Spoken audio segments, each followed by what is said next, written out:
Pozdrav slušateljima.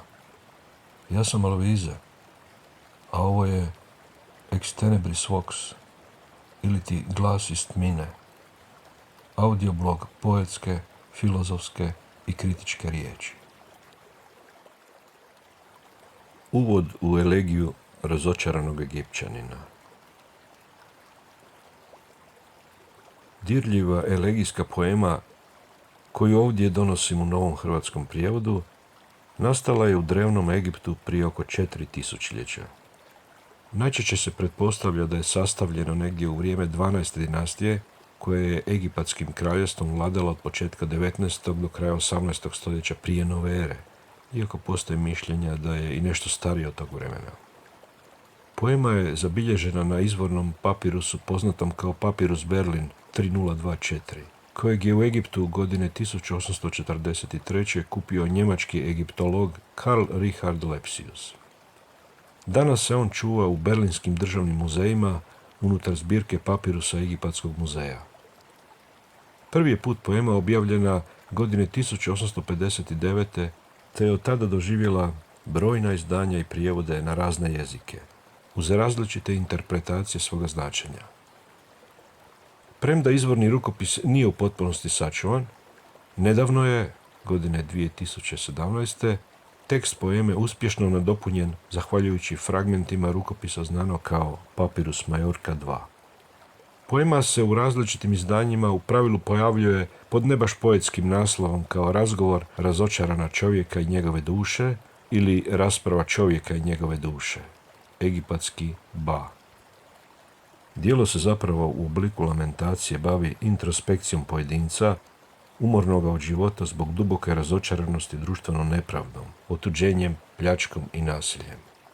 Smatra se istinskim veledjelom staroegipatske literature.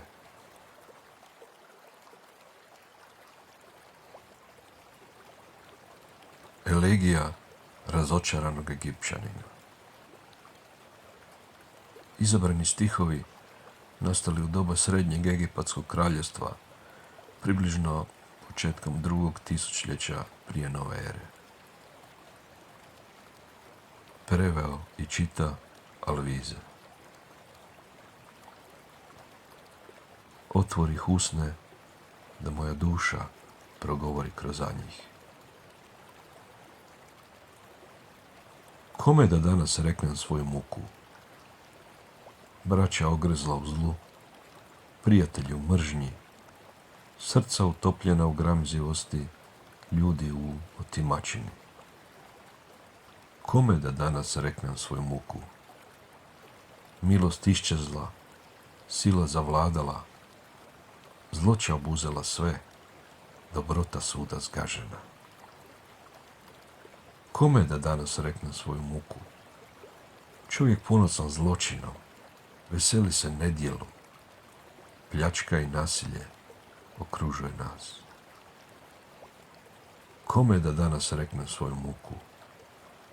Prijatelj postade neprijatelj, izdani brat hodi pognute glave.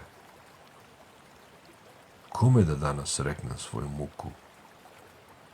Privrženosti nema, bliskosti nema, zahvalnost i pravednost nestali. Kome da danas reknem svoju muku? Beskrajno zlo preplavilo zemlju, u mom srcu na umoru samoća i jad.